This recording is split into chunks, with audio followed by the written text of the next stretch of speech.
Hi, welcome. My name's Dale McCluskey, and on this video, it's part of my series called Flipping the Script.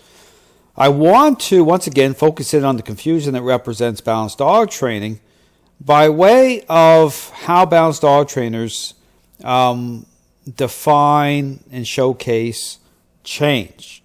And again, I talk about the ingredients, okay, when it comes to revealing the current state of the relationship by way of influence and control.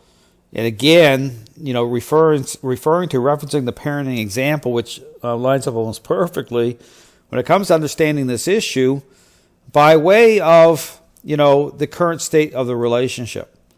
Being able to actually understand where you're at, how you're perceived. And then connecting dots by way of behavioral problems that are currently happening to be able to line everything up so that you come to an understanding as to how to reverse course, how to actually create change by way of your role in the relationship. And again, just like the role of a parent when it comes to advocating a better relationship with their child. And so all the themes I talk about being part of the authoritative parenting style versus permissive. Now, here in this video, put out by Sean O'Shea of The Good Dog, and I'm going to be using this as an example of the problem when it comes to trainers who are trying to showcase the amount of change that's happened during a process. And I really encourage people to line this all up with the parenting example because, again, I talk about, the deceptive nature of response, but in terms of, again, of just assumptions that are made that way, when you see dogs moving around, you see dogs, but without being connected, say, through a leash, okay, and in terms of, intentional control being part of the equation as well as being brought under a level of influence, which is going to reveal the current state of the relationship. So again, I talk about the parenting example is no different than, what's revealed or not revealed. A selfish child can look great, as they're moving around, okay, as they're, playing their video games, as they're doing what they want to do. But the moments that actually will reveal truth are the moments where the interplay, okay, with a parent getting in the child's personal space, but in terms of a demand being brought on the child by way of the roles, by way of a demand, and the example uses, pick up your toys because you're the parent. No kind of motivation in terms of trying to engage in bribery. If you pick up your toys, here's $100. Okay, think about what I'm saying in terms of, again, for the selfish child, when they're brought under a demand that way without being incentivized or bribed to do something, well, likely is you're going to see them push back on that. They're not going to want to do it that way, okay, under a demand that way. Even though it's a reasonable demand, they're not going to want to do it. So there's, again, when you talk about how it is that, say, a selfish child can look great most of the day, but they're not, it's those moments that reveal, but also in terms of change itself. So I talk about a parent who's who's interacting with, okay, a selfish child in meaningful ways, structures certain expectations that have been already, brought into play, brought into a certain level of expectation. Their role is, again, defined in a way which is going to advocate.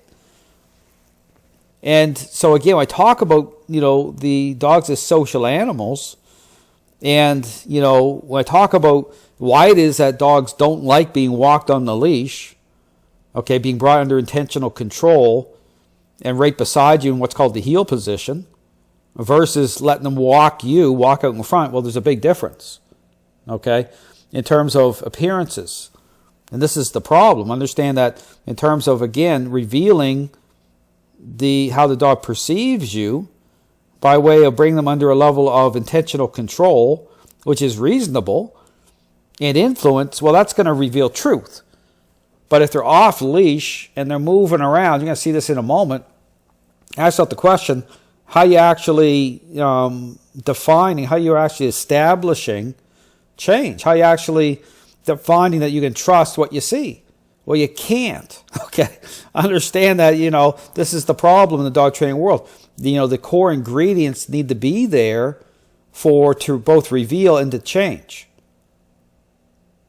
Understand that's part of it. That's part of, again, based on the social aspect of this connection, strength and weakness as it comes through the relationship that way, based on the social connection, how dogs connect with us at that level, with the human and with other dogs. Dogs as pack animals. So here I'm going to play some of this video, but the caption says, let's see if after punishing Bernie's multiple bite attempts, if we're indeed damaged the relationship. Now, it's interesting here, the verbiage. I want to just kind of point this out. So when you talk about balanced dog training, and this is one of the problems, is again, talk about one of the big themes here that's missing, is, in terms of a dog's, I call stinking thinking, okay? In terms of understanding, being dialed into the relationship the right way, being dialed into a dog's state of mind. So influence itself, intercepting, certain moments where a dog is starting to express control based on the fact that, you're already dealing with a relationship problem. So, everything becomes a supply source. Okay, a look just isn't a look. It's a very quick build up towards control manifesting. Okay, so again, through balanced dog training, because they're tied into the superficial idea of things where they're not dialed into the relationship the right way, they're in a reactive posture. They're kind of cherry picking through corrections, certain moments of where control is manifesting at a higher level. And just like the parenting example I use with the parent who's waits until the child is already in the toy aisle before they jump in. Well, that's a problem with balanced dog training. So here, when they talk about using this language, punishing, well, that plays into this whole issue about a correction. So here's talking about punishing Bernie's multiple bite attempts. And again, on a prior video, I showed this whole thing with the confusion through even clarity by way of how these trainers are even interacting with these dogs, how they're moving their hands on the dogs in a way that represents petting, and how that triggers off moments of aggression. So understand it's all part and parcel of the confusion by way of balanced dog training. But the reason I say that is clarity is absolutely critical. Clarity that comes through a process, but also how influence itself comes into the process at the right level, the right way, aligns properly. And the only way that's going to happen is through a interaction-based method. Anything except that, in terms of this popular idea, this superficial idea, there's going to be problems, a lot of problems, okay? And so here's one of the issues, because again, when we talk about, how balanced dog trainers, how they present the image of change, we'll talk about that again, because this is important. In terms of, understanding, both the starting point as well as even defining change happening. How do you get that? How do you get the right information?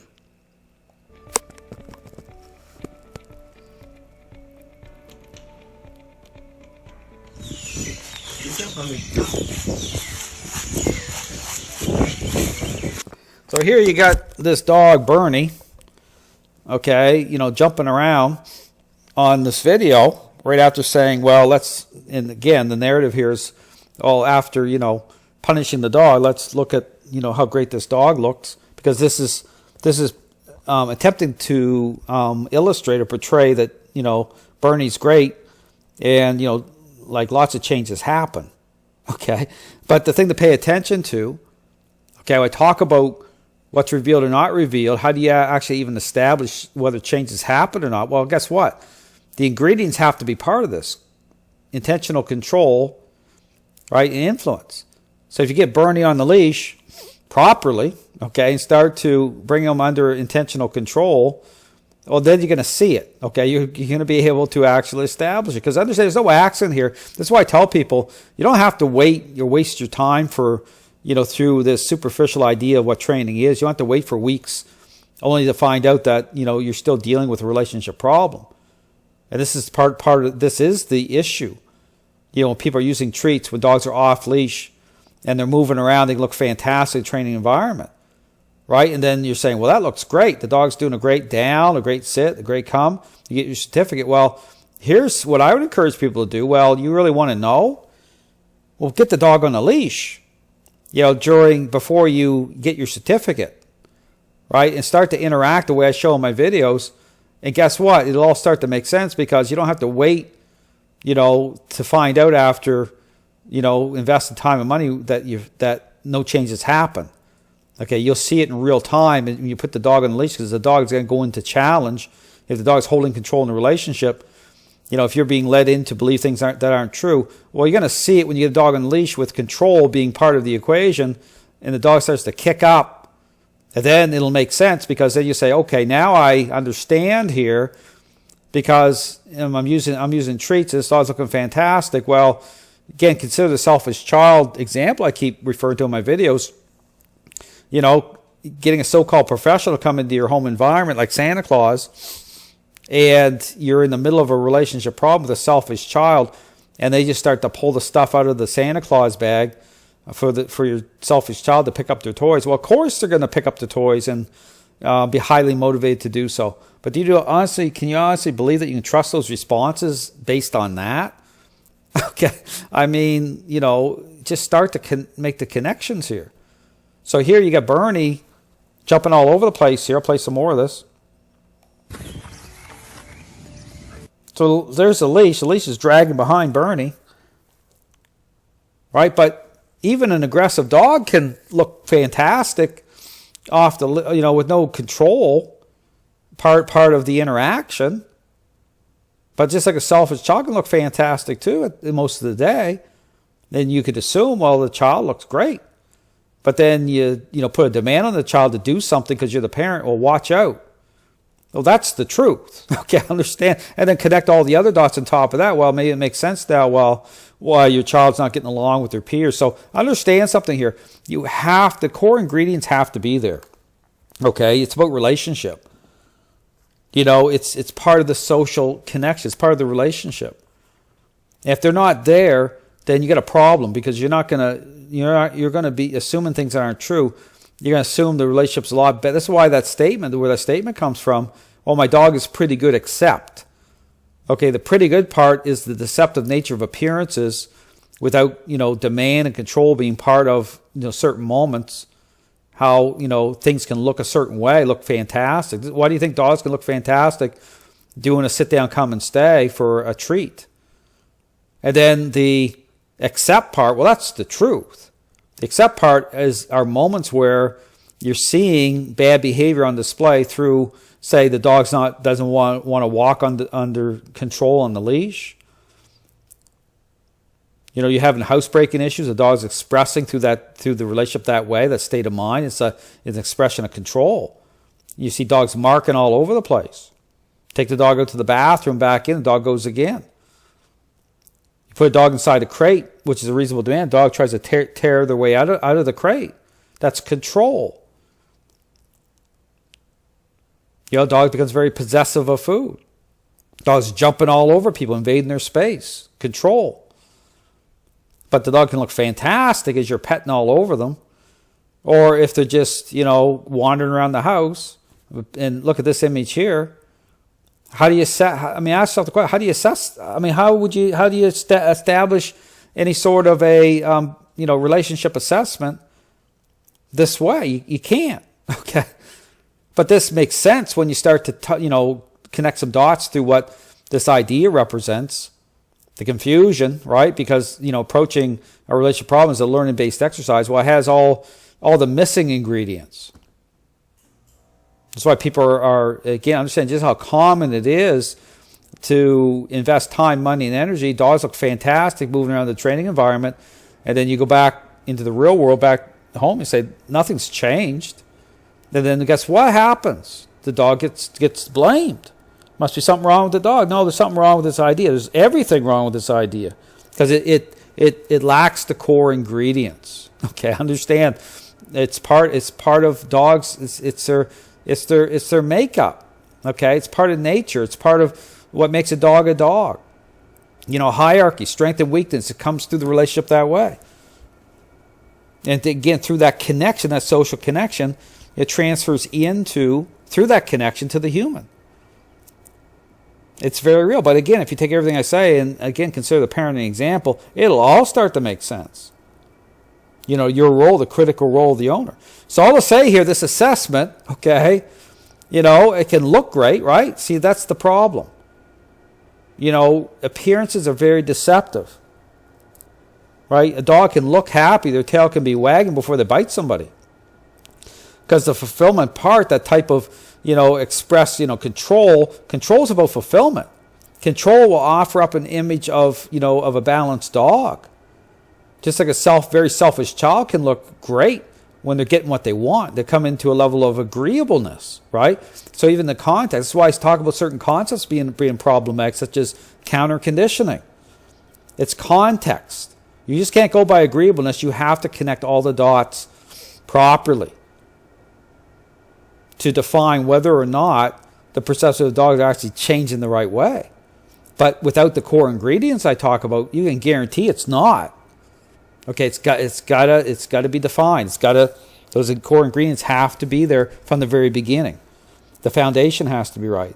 So my encouragement, again, if you're looking for answers, check out my website. I put out lots of information about not just the problem, but the solution by way of a intentional interaction-based approach. Thanks for watching.